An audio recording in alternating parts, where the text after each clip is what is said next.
The First World War had some unintended consequences. With the men off fighting, women went to work, strengthening their case for the right to vote. They also took up sport. Factories fielded football teams, one of the best known from Preston. The reputation of these tough Lancashire women even reached Australia. A Queensland journalist who went by the name Right Half wrote about a match between the Lancashire women and a team from France. The journalist observed that although they were a heavier combination than the French women, they lost. He went on to say, "The French team was drawn from the magasins and offices of Paris. Long, thin girls, short, nuggety girls, big, lumpy girls, and dainty, shapely girls. Why, the smallest member of the French team, Mademoiselle Rigal, the girl with the fascinating dimples, was the trickiest player on the field. Surely, in face of this, no one can deny that the material for women's soccer teams is available in Brisbane." It was 1921 and women's football was just beginning to take shape here in Australia. Dimples and all, Queensland was leading the way. The formation of the Queensland Ladies Soccer Football Association angered Queensland Football Association boss Mr J.W. Kendall.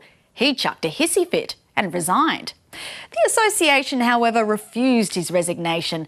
Reporting on these developments, Right Half was scathing.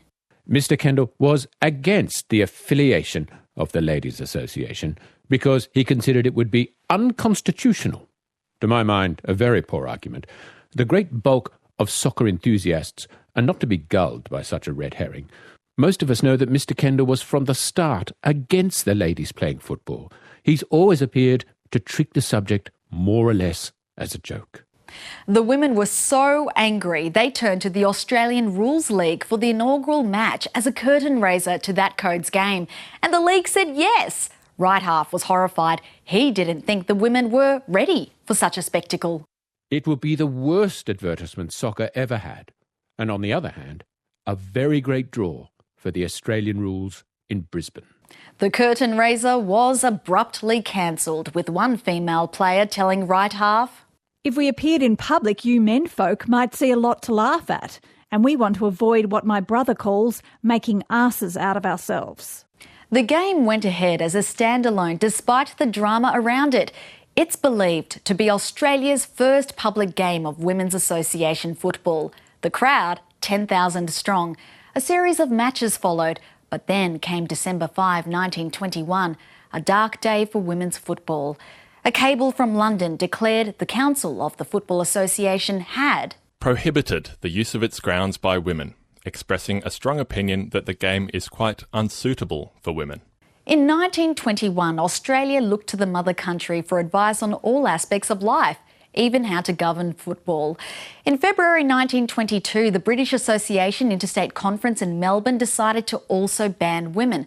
So, did the ban work? No, not really. The women were defiant and discreet. The Queensland Ladies Football Association kept their games and whereabouts a secret. But in the following decades, the ban affected the resources and the grounds available to them, and women were being encouraged to play other sports deemed more feminine, like netball and hockey. In 1971, there was a qualifying match between France and the Netherlands for a Women's World Cup in Mexico. Many years later, FIFA would officially recognise this game, but not the tournament.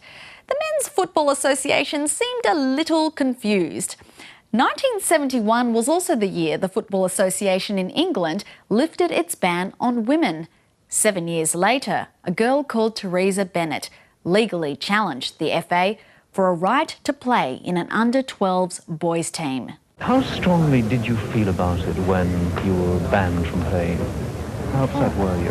Very strong, because I was crying. I've always loved football, and I always will. Teresa Bennett won her case, attracting headlines around the world. But 6 weeks later, the FA successfully appealed.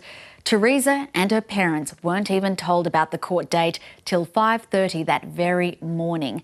Such as women's football, 1 step forward, 2 steps back. But if there's one thing to learn about the women's game, it's this: defiance and persistence pays off.